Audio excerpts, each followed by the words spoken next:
நீங்கள் பார்த்துக் கொண்டிருப்பது உங்கள் விஜய்.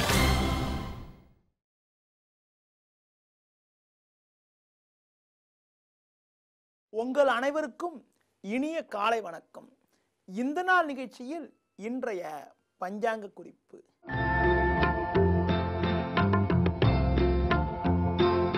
பத்து 10/10/2015 புரட்டாசி மாதம் 23ஆம் தேதி சனிக்கிழமை.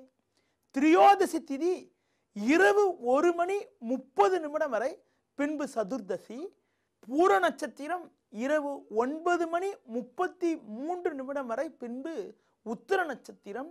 சித்த யோகம் இரவு 9:33 வரை, பின்பு மரண யோகம். ராகு காலம் காலை 9 மணி முதல் 10:30 வரை. யமகண்டம் மதியம் 1:30 முதல் 3 மணி வரை. சுப உரைகள் காலை 7 மணி முதல் 8 மணி வரை, பகல் 10:30 முதல் 12 மணி வரை, மாலை 5 மணி முதல் 7 மணி வரை, இரவு 9 மணி முதல் 10 மணி வரை. இன்று பிரதோஷம் என்பதனால் சிவ வழிபாடு மேற்கொள்வது மிக மிக சிறப்பு. இனி இன்றைய ராசி பலன். மேஷ ராசி நேயர்களே, பஞ்சமஸ்தானத்தில் சந்திரனும் 6ஆம் வீட்டில் சூரியன் ராகுவும் சஞ்சரிப்பது உங்கள் பலத்தை அதிகரிக்கக்கூடிய அமைப்பாகும். சிறப்பான பண வரவுகள் கிடைக்கும். இருந்த பிரச்சனைகள் படிப்படியாக குறையும். சேமிப்புகள் அதிகரிக்கும். ரிஷப ராசி நேயர்களே, சுகஸ்தானமான 4ஆம் வீட்டில் சந்திரனும் செவ்வாயும் சஞ்சரிப்பதால் அலைச்சல்கள் அதிகரிக்கும். எளிதில் முடியக்கூடிய காரியங்கள் கூட தாமதமாகலாம் என்பதனால் எதிலும் சற்று நிதானத்தோடு இருப்பது மிக மிக நல்லது. புதனானவர் 5இல் இருப்பதால் பண வரவுக்கு எந்த விதத்திலும் குறை இருக்காது. மிதுன ராசி நேயர்களே, சந்திரனானவர் சுக்கிரன் சேர்க்கை பெற்று முயற்சி ஸ்தானமான 3ஆம் வீட்டில் சஞ்சரிப்பது உன்னதமான அமைப்பு ஆகும். பிரச்சனைகள் படிப்படியாக குறைந்து ஏற்ற மிகுந்த பலன்கள் இருக்கும். எடுக்கும் முயற்சிகளில் சாதகங்கள் அதிகரிக்கும். தொழிலில் லாபங்கள் ஏற்படுவது மட்டுமில்லாமல் வேலையாட்களுடைய ஒத்துழைப்பு கூட சிறப்பாக இருக்கும். கடக ராசி நேயர்களே, சந்திரன் குரு சேர்க்கை பெற்று 2இல் இருப்பது, 3ஆம் வீட்டில் சூரியன் ராகு சஞ்சரிப்பதால் நீண்ட நாளைய கனவுகள் எல்லாம் நிறைவேறும். எதிர்பாராத வகையில் உதவிகள் கிடைக்கும். உத்தியோகத்தில் நல்ல பதவிகள் கிடைப்பதற்கான வாய்ப்புகள் இன்றைய நாளில் இருக்கிறது. சிம்ம ராசி நேயர்களே, ஜென்ம ராசியில் சந்திரனானவர் குரு சேர்க்கப்பட்டு சஞ்சரிப்பதால் எதையும் எதிர்கொள்ளக்கூடிய வலிமை இருக்கும்.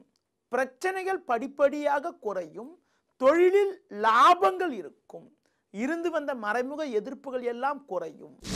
கன்னி ராசி நேயர்களே, புதன் ஜென்ம ராசியில் சஞ்சரிப்பது நல்ல அமைப்பு ஆகும். 12ஆம் வீட்டில் சந்திரன், செவ்வாய், சுக்கிரன், குரு போன்ற கிரகங்கள் சஞ்சாரம் செய்வதால் ஒரு புறம் பண வரவுகள் சிறப்பாக இருந்தாலும் வீண் செலவுகள், தேவையற்ற நெருக்கடிகள் ஏற்படலாம். துலா ராசி நேயர்களே, லாபஸ்தானமான 11ஆம் வீட்டில் சுக்கிரனானவர் செவ்வாய், சந்திரன் சேர்க்கப்பட்டு சஞ்சரிப்பதால் பல்வேறு வகையில் அனுகூலமான பலன்கள் இருக்கும். குடும்பத்தில் கணவன் மனைவிடையே ஒற்றுமை மேலோங்கும். பண வரவுகள் சிறப்பாக இருக்கும். தொழிலில் லாபங்கள் ஏற்படும். கூட்டாளிகளால் கூட சாதகமான பலன்கள் ஏற்படும். விருச்சிக ராசி நேயர்களே, 10ஆம் வீட்டில் சந்திரன், செவ்வாய், சுக்கிரன் சஞ்சரிப்பதால் நீண்ட நாளைய கனவுகள் எல்லாம் நிறைவேறி அனுகூலங்கள் உண்டாகும். பண வரவானது நன்றாக இருக்கும். உத்தியோகத்தில் நல்ல பதவிகள் தேடி வருவதற்கான வாய்ப்புகள், உங்கள் மீது இருந்த பிரச்சனைகள், நெருக்கடிகள் எல்லாம் குறையக்கூடிய ஒரு நல்ல நிலையானது இன்றைய நாளில் இருக்கிறது. தனுசு ராசி நேயர்களே, பாக்கியஸ்தானத்தில் சந்திரன், செவ்வாய், சுக்கிரனும் 10இல் சூரியனும் சஞ்சரிப்பதால் உங்களுக்கு பல்வேறு வகையில் அனுகூலங்கள் அதிகரிப்பது மட்டுமில்லாமல் பிரச்சனைகள் படிப்படியாக குறையும். பண வரவானது நன்றாக இருக்கும். குழப்பங்கள் விலகி மன அமைதி உண்டாகும்.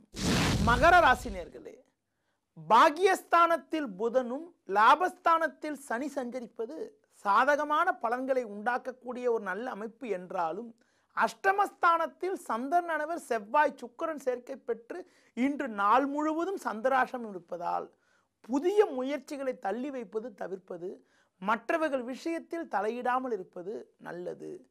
கும்ப ராசி நேயர்களே, சமசப்தமஸ்தானமான 7ஆம் வீட்டில் சந்திரன் சுக்கிரன் இணைந்து சஞ்சரிப்பதால் உடன் இருப்பவர்களுடைய ஆதரவானது மிக மிக நன்றாக இருக்கும். உடல் ஆரோக்கிய ரீதியாக இருந்த சின்ன சின்ன பிரச்சனைகள் கூட விலகி எதிலும் சுறுசுறுப்பாக செயல்படுவீர்கள். குடும்பத்தில் தடைப்பட்ட சுபகாரியங்கள் கைகூடும், மகிழ்ச்சி ஏற்படும். மீன ராசி நேயர்களே, 6ஆம் வீட்டில் சந்திரனானவர் செவ்வாய் சேர்க்கப்பட்டு சஞ்சரிப்பதால் தைரியத்தோடு எதிலும் செயல்பட்டு ஏற்ற மிகுந்த பலன்களை அடைவீர்கள். உத்தியோகத்தில் இருந்த பிரச்சனைகள் விலகக்கூடிய அமைப்பு, மேல் அதிகாரிகளுடைய ஆதரவு கூட சிறப்பாக இருக்கக்கூடிய ஒரு நல்ல நிலையானது இன்றைய நாளில் இருக்கிறது. இனி ஜோதிட தகவல்.